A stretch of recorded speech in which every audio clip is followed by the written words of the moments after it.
What's up, folks? It's your buddy Fatalroadie. Tonight we're going to be doing the Raw recap. Start off with Kurt Angle in the ring. As he's announcing the Superstar Shakeup, Sunil Singh comes out and introduces Jinder Mahal.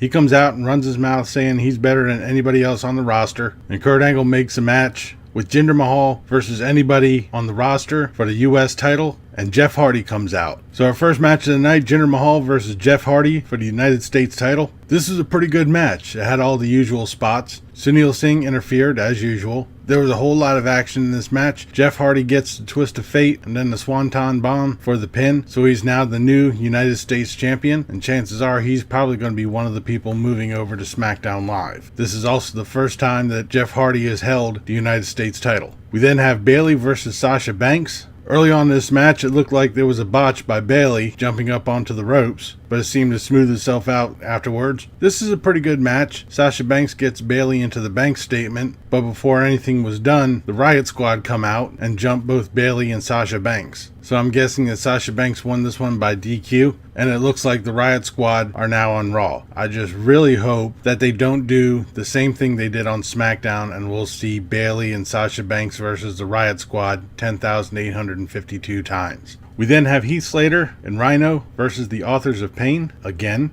Before the match, there's a promo with Heath Slater and Rhino, and once again, we're back to having the words on the screen. We haven't had them on there for a couple of weeks. We thought they were all done with. I guess we're wrong. They're stupid. They're ridiculous. Just get rid of them, please.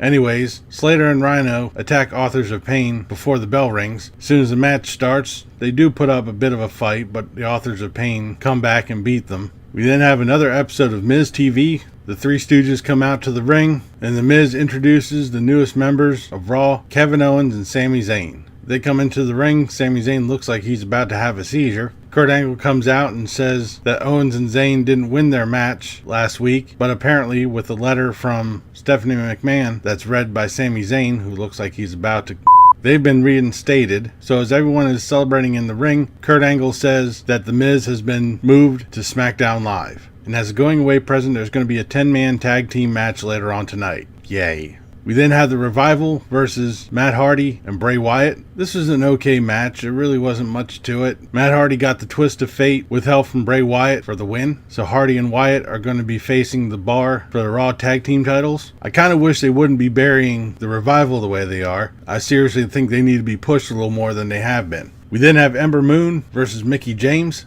This is a pretty good match as well. There was a lot of offense between both women. Ember Moon won with the Eclipse. It's later announced that Natalya has been moved over to Raw and that she's already friends with Ronda Rousey. So this is going to be pretty interesting for the storylines as they go. We then have Dolph Ziggler, who's now added to Raw. He comes out, runs his mouth as usual. He's interrupted by Titus Worldwide, who tries to recruit him, but he says that he didn't come to Raw alone. And then Drew McIntyre comes out and levels Titus Worldwide. After commercial, we have Roman Reigns coming out. He's pulling the same Brock Lesnar isn't here shtick, which I will give him credit for. It's something that I'm a little bit perturbed about. He's trying to get over with the crowd. It's failing. He's getting booed, which you can't really tell because the arena mics have been turned down. Then Samoa Joe comes out. He runs down Roman Reigns as usual. And then we watch a recap of everything that's gone on between Roman Reigns and Brock Lesnar. Roman Reigns then calls out Samoa Joe to a fight. Samoa Joe comes down to the ring, says no, turns around, walks up, rushes the ring again, says no,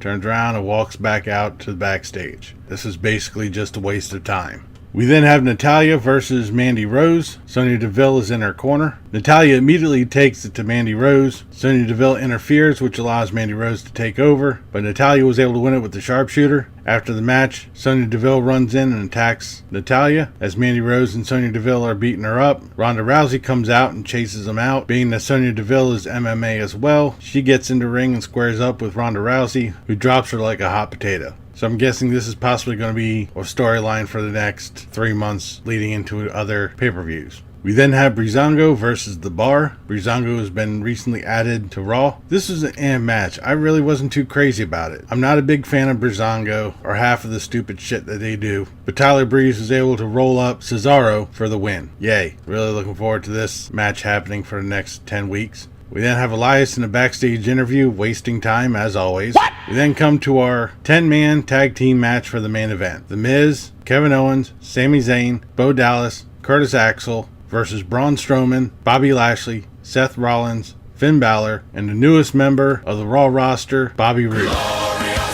This is another one of those let's throw a ton of guys into the ring, we'll make a match, and just go with it. This was another match. I wasn't crazy about this one either. If you've seen a lot of my videos, you know how I feel about tag teams that are just thrown together for no reason. At one point towards the end of the match, everybody got their finishers in on somebody. The Miz tried to tag in Curtis Axel and Bo Dallas, but they jumped off the apron to avoid the tag, leaving the Miz hanging there. Braun Strowman gets the power slam on the Miz for the pin. And from there we close tonight's Raw. At the time of this recording, other superstars that have been moved over to Raw are Zack Ryder and Mojo Rawley, so I guess we're going to be seeing that story continued. Mike Bennett, Baron Corbin, and Chad Gable. So I don't know if Shelton Benjamin's going on a solo run. Are they going to try to get American Alphas back together again? Or are they going to move Jason Jordan over to SmackDown and form him up with Shelton Benjamin? I don't know. We'll have to find out tomorrow. But that'll do it for tonight's Raw recap. I'll be back tomorrow for the SmackDown review. Leave a comment down below what you thought of tonight's Raw or what you thought of this video. If you liked it, please give me a thumbs up. Don't forget to share and subscribe. I've been Fatalroadie. You've been awesome. Thank you very much for watching. And remember, if it's too loud, you're too old. See ya.